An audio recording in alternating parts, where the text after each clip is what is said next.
রাজগুহ্য যোগ। আজকে আমাদের শ্লোক নাম্বার 23 এবং 24। কালকে আমরা 22 নম্বর শ্লোক আলোচনা করেছি।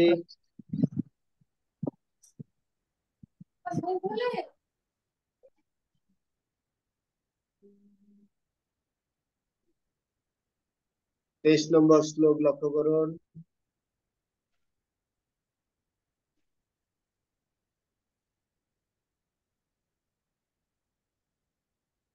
येऽपि अन्न देवता भक्ता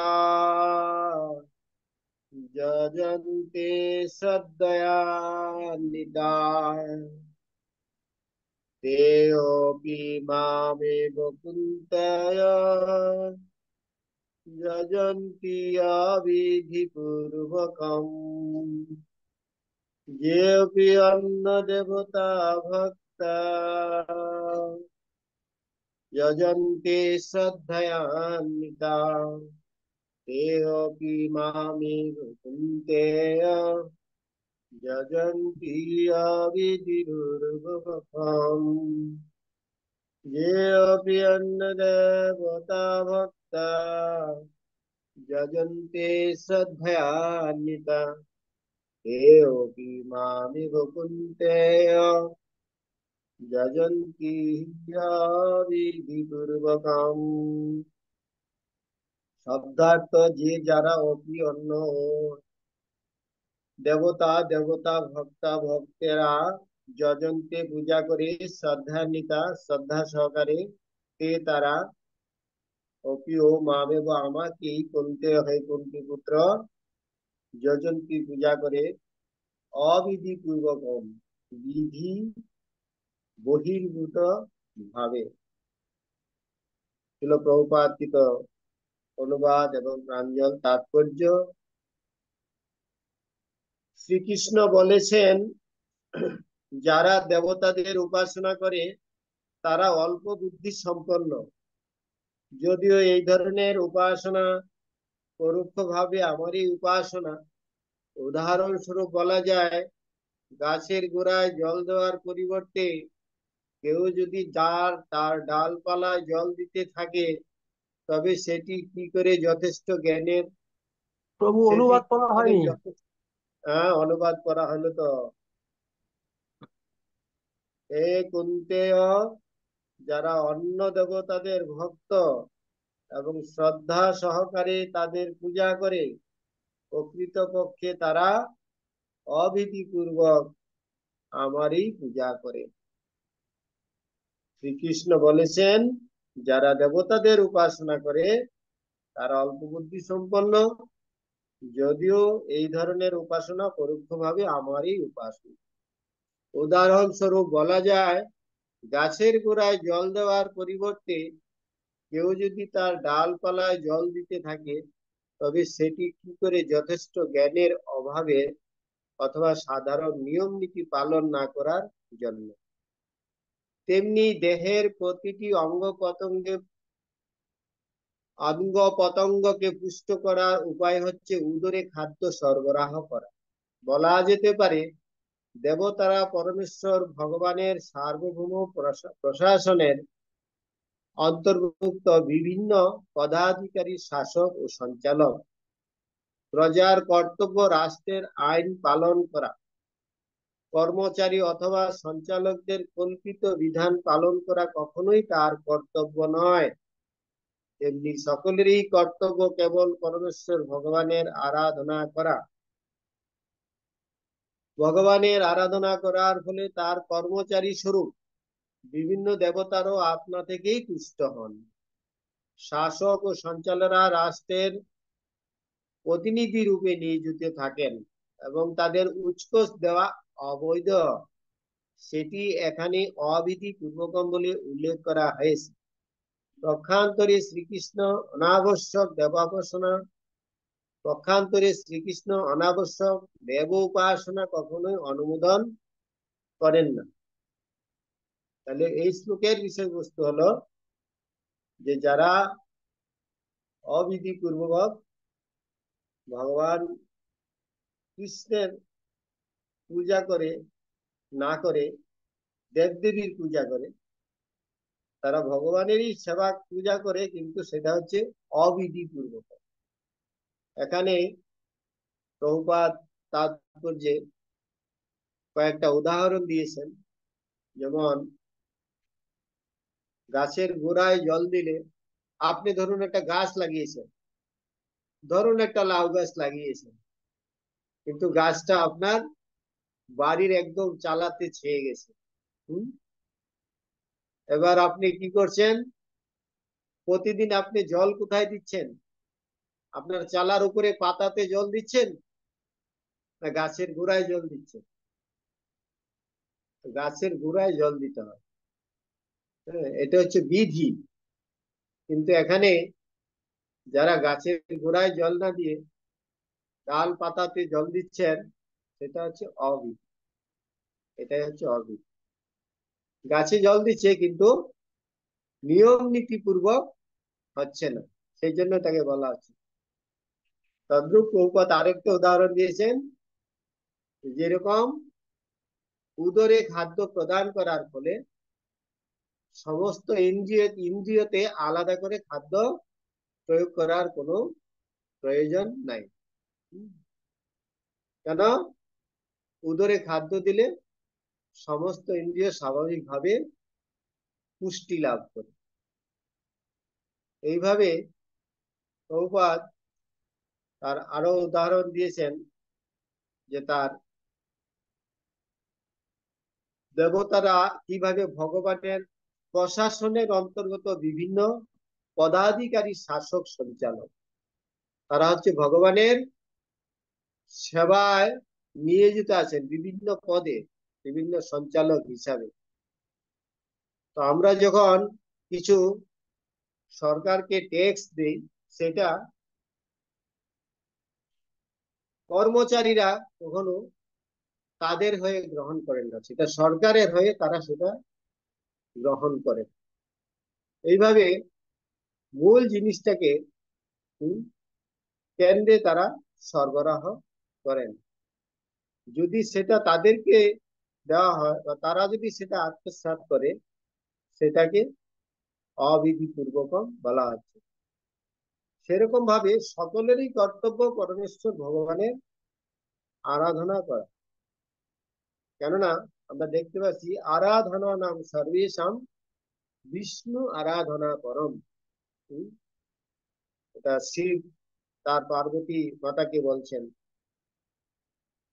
পার্বতী জিজ্ঞাসা করছেন, হে শিব, হে প্রভু, সবাই আপনার শিবের উপাসনা করছে, আপনি আবার কার জপ করছেন, ধ্যান করছেন?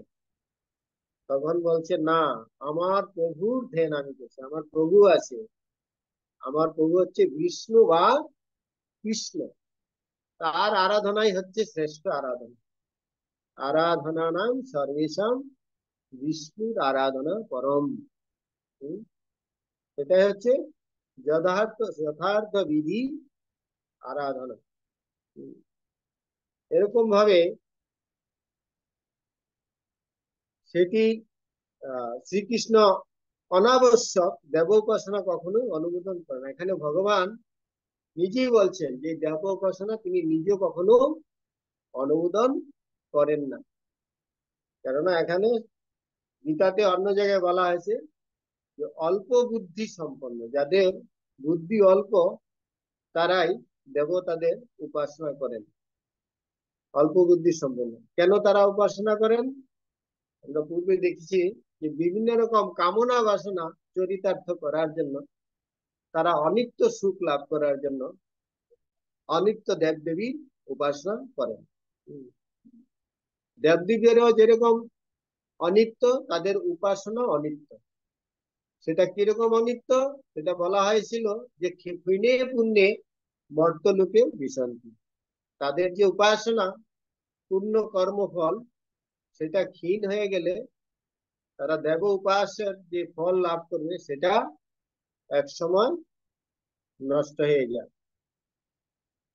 তো এরকম আমরা যে দশবিধ নাম অপরাধ, আমরা নাম অপরাধ করেছি, দশবিধ নাম অপরাধ, সেখানে দ্বিতীয় নম্বর নাম অপরাধ আপনারা দেখবেন সেখানে আছে শিব ব্রহ্মাদি দেবতাদের নাম ভগবানের নামের সমান বলে মনে করা বা তার থেকে ঊর্ধ্ব বলে মনে করা, এটা হচ্ছে নাম অপরাধ। হুম? আমরা কখনো যাতে দেব দেবতাকে ভগবানের সমান বলে মনে না করি। যারা এরকম মনে করবে যে যেই কালী সেই কৃষ্ণ সেই দুর্গা সেই গণেশ, এরকম ভাবে কেউ যদি মনে করে যে যে দেবতার ভগবান এক, সেটা হচ্ছে নাম অপরাধ। কেননা এখানে যথার্থ বিধি আমাদের যথার্থ বিধি হচ্ছে বাসুদেবে ভগবতী ভক্তি যুগ হয়ে যেত। আমাদের ভক্তি একমাত্র বাসুদেব শ্রীকৃষ্ণের প্রতি সম্পাদন করা উচিত। এটা হচ্ছে আমাদের বিধি। এবং শাস্ত্রে আরো বলা হয়েছে যে আমরা দেখতে পাচ্ছি যে মানুষ বিভিন্ন রকম উপাসনা করতে করতে, বিভিন্ন জ্ঞানের আলোচনা অনুশীলন করতে করতে অন্তিমে তারা ভগবানের কাছেই ফিরে আসে। আমরা দেখতে পাচ্ছি যে যারা কৃষ্ণ পূজা কৃষ্ণের সেবা করেন, কৃষ্ণ সেবা যারা সাদা ভক্ত, তারা কৃষ্ণ সেবা ব্যতি রেখে আবার দেবদেবীর সেবায় ভক্ত হন না। আপনাদের মধ্যে আপনারা চিন্তা করতে পারেন, আপনারা আগে বিভিন্ন রকম দেব দেবীর সেবা করতেন, কিন্তু এখন কৃষ্ণ ভক্তি অনুশীলন করছেন। এখন আপনারা বুঝতে পারছেন যে কৃষ্ণ ভক্তি ছেড়ে দিয়ে আমাদেরকে আবার দেব উপাসনা করার প্রয়োজন নাই। কেননা আমরা যথার্থ স্থানে উপনীত হয়েছি। যেখানে বলা হয়েছিল গাছের গোড়ায় জল দিলে যেমন শাখা প্রশাখা ডালতলায় জল দিতে হয় না, তদ্রূপ আমরা ভগবানকে যেহেতু সেবা করছি আর তারা যেহেতু ভগবানের অংশ, তারা স্বাভাবিকভাবেই সন্তুষ্টি লাভ করে। এইভাবে আলাদা করে তাদের আর সেবা করতে হবে। একেলা ঈশ্বর কৃষ্ণ সব তার ভৃত্য। ভগবান শ্রীকৃষ্ণ একমাত্র পরম ঈশ্বর ভগবান, এবং সবাই তার ভৃত্য, সবাই তার দাস দাসী, সবাই তার আনুগত্যে কাজ করছে। এজন্য বলা হচ্ছে বহুনাম জন্ম নামন্তে জ্ঞানবান প্রপদ্যন্তে বাসুদেবে সর্বনীতি সব মহাত্মা সুদুর্লভ। এরকম যারা বাসুদেব শ্রীকৃষ্ণের প্রতি ভক্তি করছেন, এরকম মহাত্মা জগতে খুব দুর্লভ। আপনারা আশেপাশে দেখতে পারবেন যে কৃষ্ণ ভক্তি পরায়ণ ব্যক্তি খুবই দুর্লভ। যারা শাস্ত্রের বিধিনিষেধ অনুশীলন করে, প্রতিপালন করে, চারটা নিয়ম পালন করে এবং ভগবানের সেবা করে, এ খুব দুর্লভ, খুব দুর্লভ। মনুষ্যানাং সহস্রেষু কশ্চিৎ যততি সিদ্ধে যততামপি সিদ্ধানাম কশ্চিৎ মাম বেত্তি তত। হাজার হাজার মানুষের মধ্যে কোন একজন ব্যক্তি ভগবানের উপাসনা করার চেষ্টা করে, এরকম হাজার হাজার উপাসকের মধ্যে কোন একজন ব্যক্তি ভগবানের ভক্ত হয়। ভক্ত কৃষ্ণ ভক্তি অত্যন্ত দুর্লভ। কৃষ্ণ ভক্তি কেউ কৃষ্ণ ভক্তি ছেড়ে কেউ দেব উপাসনা করতে চায়। এই জন্য বলা আছে আমাদের যে শাস্ত্রের বিধি ধর্মন্ত সাক্ষাৎ ভগবত প্রণীতম, আমরা যথাযথভাবে শাস্ত্রের বিধান ফলো করতে হবে। এই ধর্ম কে দিয়েছেন? ধর্মন্ত সাক্ষাৎ ভগবত প্রণীতম। ধর্ম হচ্ছে ভগবানের দেওয়া আইন। যেমন সরকারের আইন মতো আমাদের কার্য করতে হবে, সরকারের কর্মচারীরা তাদের নিজস্ব কোনো বিধান দিলে চলবে না। তদ্রূপ ভগবান আমাদেরকে যেরকম ভাবে বিধান দিয়েছেন সেরকম ভাবে আমাদেরকে কার্য করতে, সেটাকেই বলা হচ্ছে ধর্ম। ধর্মের উদ্দেশ্য হচ্ছে ভগবানের উপাসনা করা। তো এই শ্লোকে এইভাবে বলা আছে যারা অবিধি পূর্বক দেব উপাসনা করে। এবার আমরা যাব তার পরবর্তী শ্লোকে, 24 নম্বর শ্লোক আপনারা লক্ষ্য করুন। अहम हि सर्वयज्ञानां भोक्ता च प्रभुरेव च न तो मामभिजानन्ति तत्तेनातस्यवन्ति ते। अहम हि सर्वयज्ञानां भोक्ता च प्रभुरेव च न तो मामभिजानन्ति तत्तेना होता है तत्तेना तत्तेना अतो चवन्ति ते। অনুবাদ, আমি সমস্ত যজ্ঞের ভোক্তা। ভগবান বলছেন আমি সমস্ত যজ্ঞের ভোক্তা এবং প্রভু। 24 নম্বর শ্লোকের অনুবাদ। কিন্তু যারা আমার চিন্ময় স্বরূপ জানে না তারা অধঃপতিত হয়। তো ভগবানের স্বরূপ না জেনে যারা উপাসনা করেন তাদের অধঃপতিত হয়। এখানে স্পষ্টভাবে বলা হয়েছে বেদে নানা রকম যজ্ঞ অনুষ্ঠান করার বিধান আছে, কিন্তু সেই সমস্ত যজ্ঞের যথার্থ উদ্দেশ্য পরমেশ্বর ভগবানের সন্তুষ্টি প্রদান করা। যজ্ঞের উদ্দেশ্য হচ্ছে পরমেশ্বর ভগবানের সন্তুষ্টি প্রদান করা। যজ্ঞ বই বিষ্ণু, যজ্ঞের আরেক নাম বিষ্ণু, এবং যজ্ঞের উদ্দেশ্য হচ্ছে বিষ্ণুর বিধান করা। ভগবদ গীতার 3য় অধ্যায়ে স্পষ্টভাবে উল্লেখ করা হয়েছে যজ্ঞ বা বিষ্ণুকে সন্তুষ্ট করার জন্যই কেবল কর্ম করা উচিত। সেখানে কি বলা হয়েছে সেই শ্লোকটাতে? যজ্ঞার্থাৎ কর্মণ্যত্র লোকায় কর্ম বন্ধন তদর্থং কর্ম কুন্তয় মুক্ত সঙ্গ সমাচার। যজ্ঞার্থাৎ কর্ম, বিষ্ণুর প্রীতিবিধানের জন্য কর্ম, না অন্যত্র।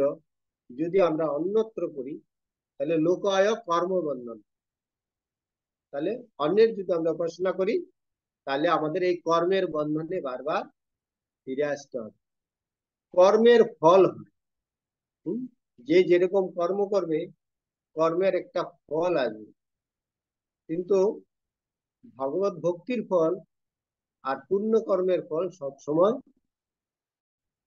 আলাদা। পূর্ণ কর্মের ফল হচ্ছে অনিত্য, আর ভগবত ভক্তির ফল হচ্ছে নিত্য। এই জন্য বলা হচ্ছে নিত্য কর্ম পদ্ধতি। এইভাবে 3য় অধ্যায়ে আমরা দেখতে পাচ্ছি যে একমাত্র আমাদের যজ্ঞ ভগবান শ্রীকৃষ্ণকেই বা বিষ্ণুর উদ্দেশ্যে আমাদের উপাসনা করা উচিত। উল্লেখ করা হয়েছে যজ্ঞ বা বিষ্ণুকে সন্তুষ্ট করার জন্যই কেবল কর্ম করা উচিত। বর্ণাশ্রম ধর্ম নামক মানব সভ্যতার পূর্ণতা প্রাপ্তির উদ্দেশ্যে বিষ্ণুকে তুষ্ট করা। বর্ণাশ্রম ধর্ম নামক মানব সভ্যতার পূর্ণতা প্রাপ্তির উদ্দেশ্যে, যা বর্ণাশ্রম, বর্ণ আশ্রম, 4টা বর্ণ, 4টা আশ্রম। ভগবান বলছেন চাতুর্বর্ণ ময়া সৃষ্টম গুণ কর্মাণ বিভাগ। এই যে বর্ণাশ্রম, ভগবান এই 4টা বর্ণাশ্রম ভগবানই সৃষ্টি করেছেন, কিন্তু গুণ কর্ম বিভাগ আমাদের গুণ কর্ম অনুসারে। কেননা এই জগতে বিভিন্ন গুণ, সত্য রজ তম গুণে মানুষ পরিচালিত হচ্ছে, এই জন্য তাদের গুণ কর্ম অনুসারে এই বর্ণাশ্রম ধর্ম আলোচনা করা হয়েছে। কিন্তু শাস্ত্রে বলা হয়েছে চারি বর্ণাশ্রম যদি কৃষ্ণ নাহি ভজে। 4টা বর্ণাশ্রম আছে, চারি বর্ণাশ্রম যদি কৃষ্ণ নাহি ভজে স্বধর্মে থাকিয়েও রৌরবে মজে। বুঝা গেল? 4টা বর্ণাশ্রম তারা যদি কৃষ্ণের ভজনা না করে তাহলে তারা তাদের যে বর্ণাশ্রম ধর্মেও যদি থাকে তাহলে তাদেরকে আবার এই জন্ম মৃত্যুর চক্রে ফিরে আসতে হবে। এই জন্য বলছে সমস্ত যজ্ঞের একমাত্র ভোক্তা আমি, কারণ আমি পরম প্রভু। তবু অল্প বুদ্ধি সম্পন্ন মানুষেরা এই সত্যকে উপলব্ধি করতে না পেরে সাময়িক লাভের জন্য বিভিন্ন দেবদেবীর উপাসনা করে। যারা দেবদেবীর উপাসনা করে তারা কি করে, তারা যথার্থ সিদ্ধান্ত না জেনে সাময়িক কিছু লাভ করার জন্য, অনিত্য ফল লাভ করার জন্য তারা দেবদেবীর উপাসনা করে। এবং দেবদেবীর যে উপাসনার ফল সেটা হচ্ছে অনিত্য ফল। ভগবানের যে সেবা সেটা হচ্ছে নিত্য ফল, সেটা কখনো নষ্ট হয় না। ভগবানের সেবার ফল কখনো নষ্ট হয় না। দেবদেবীর উপাসনার ফল সেটা নষ্ট হয়ে যায় কিনে পুণ্যে। হ্যাঁ, কেন নষ্ট হয় না? সেটা গীতাতে বলা আছে,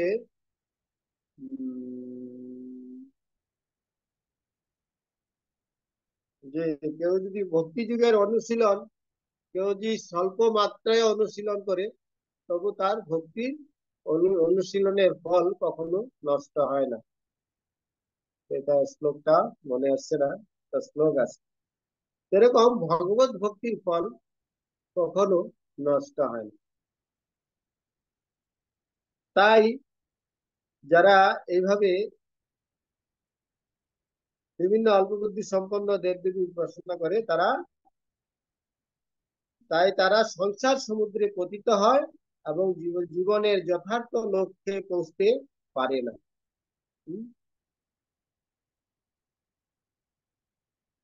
কিন্তু যদি কারো জাগতিক বাসনা পূর্ণ করার অভিলাষ থাকে, তার বরং ভগবানের কাছেই প্রার্থনা করা শেষ কর, যদিও তা শুদ্ধ ভক্তি নয়, এবং এভাবেই সে তার বাঞ্ছিত ফল লাভ করবে। কেউ যদি মনে করে যে আমাদের কামনা বাসনা আছে, এই জন্য বিভিন্ন রকম কামনা বাসনা পূর্তির জন্য আমরা বিভিন্ন রকম দেবদেবীর উপাসনা করছে মানুষ অনিত্য ফল লাভ করার জন্য, সেই জন্য বলছে সেইটা না করে ভগবানের উপাসনার কথাই বলা হয়েছে। কেন? ভগবান ভাগবতে বলেছেন, অকাম সর্বকাম মুখ্য কাম বা উদারতি তীব্রেণ ভক্তি যোগেন যজত পুরুষ। কারো যদি কামনা বাসনা থাকে বা কামনা বাসনা নাও থাকে, তবু তাদেরকে তীব্র ভক্তি যুগের যারা ভগবানেরই সেবা করা উচিত। কেননা ভগবান দেবদেবীরা যদি আমাদের কামনা বাসনা পূর্ণ করতে পারে, আর দেবদেবীর যিনি ঈশ্বর পরমেশ্বর ভগবান তাদের প্রভু, তিনি কি আমাদের কামনা বাসনা পূর্ণ করতে পারেন না? তাহলে আমরা কেন দেবদেবীর উপাসনা? সেরকম ভগবান বলছেন, কেউ যদি কামনা বাসনা নিয়েও আমার উপাসনা করে, কিন্তু অন্তিমে আমি তাদের কামনা বাসনার ফলও দেই, উপরন্তু তাদেরকে ভক্তিও প্রদান করি। ভগবান বলছেন যে আমি বিজ্ঞ তুমি মূর্খ, বিষয় কেনে দেব, সচরণামৃত দিয়া বিষয় ভুলাব। আমায় চাহে বিষয় মাগে, সে বড় মূর্খ। বলছেন যে আমায় চাহে বিষয় মাগে, কেউ কৃষ্ণকে চাইছে আবার সাথে সাথে বিষয়ও চাইছে। তাহলে আমায় চাহে বিষয় মাগে, সে বড় মূর্খ, সে বড় মূর্খ। ভগবান বলছেন আমি বিজ্ঞ তুমি মূর্খ, বিষয় কেনে দেব, সচরণামৃত দিয়া বিষয় ভুলাম। তাহলে কেউ যদি ভগবানের শরণাগত হন, ভগবান তাকে সঠিক সিদ্ধান্তে ফিরিয়ে আনার জন্য তাদেরকে ভগবানের চরণেই তাদেরকে স্থান দেবেন। এই জন্য আমাদের ভগবানেরই উপাসনা করা উচিত। এই জন্য গীতাতে অনেক জায়গায় অনেক রকম ভাবে বলা আছে যে তিনটা জিনিস আমাদেরকে জানতে হবে। তিনটা জিনিস যিনি জানবে তিনি অবশ্যই ভগবানেরই উপাসনা করবে। তিনটা জিনিস কি?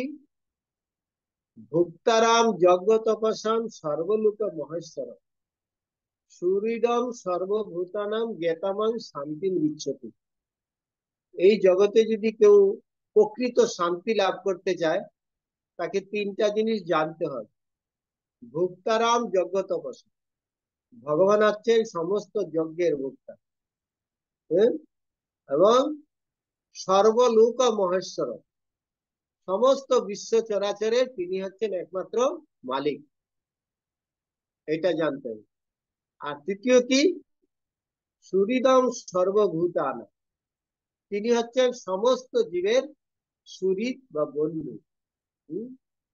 এই জন্য ভগবান বলছেন আমি হচ্ছি সবার বন্ধু, আমি বিনা তোমার আর কে আছে বন্ধু। এটা গান আছে যে এইভাবে আমাদের প্রকৃত বন্ধু হচ্ছেন পরমেশ্বর ভগবান শ্রীকৃষ্ণ, তিনি পরম সুহৃদ। কেন?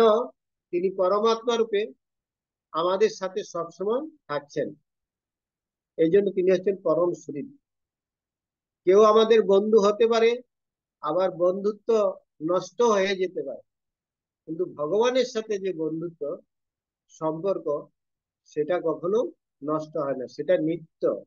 ও, আমাদের স্বরূপ হচ্ছে ভগবানের নিত্য দাস। জীবের স্বরূপ হয় কৃষ্ণের নিত্য দাস, আমরা ভগবানের নিত্য দাস, তিনি আমাদের নিত্য প্রভু। হুম? তিনি সবসময় আমাদের সাথে আছেন, থাকবেন, ছিলেন। এটা জেনে যারা বুদ্ধিমান ব্যক্তি, তারা ভগবানেরই শরণাগত হবে। এটা হচ্ছে আমাদের ভক্তির একমাত্র উদ্দেশ্য, যে ভগবানের চরণেই আমাদেরকে সম্পূর্ণভাবে আত্মসমর্পণ করা। তাতে আমরা নিত্য ফল লাভ করব এবং অন্তিমে ভগবত ধাম প্রাপ্ত হতে পারব। হরে কৃষ্ণ, হরে কৃষ্ণ, হরে কৃষ্ণ, কৃষ্ণ কৃষ্ণ হরে হরে, হরে রাম, রাম রাম, হরে হরে।